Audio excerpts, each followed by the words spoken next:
looking at, rather than endometriosis, which I think is in most cases a red herring and physiological, and in other cases part of the picture, but not by any means the full picture. Because even when you have that best system, that like the most invasive thing that can possibly happen to them can validate their pain, and it feeds into the Western medicine philosophy of mind, body is separate, and only things that are anatomical, that you can see, that you can remove, are valid, and anything else is telling someone that they're crazy, which is, we know that's not true, especially.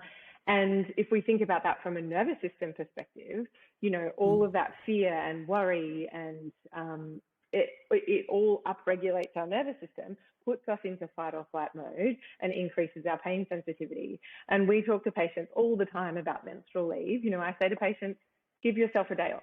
You are allowed to have one day off with your period where you... Things like dysfunction in the family, parents not being around, not being able to be your authentic self, having a family member that's sick and having to repress a lot of your feelings, bullying at school.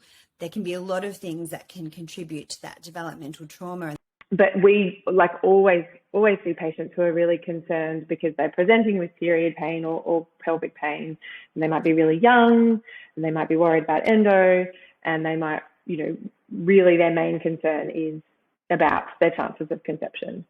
And I always try and reassure those patients that, you know, doing surgery when they're really young, just for a presumed, you know, concern around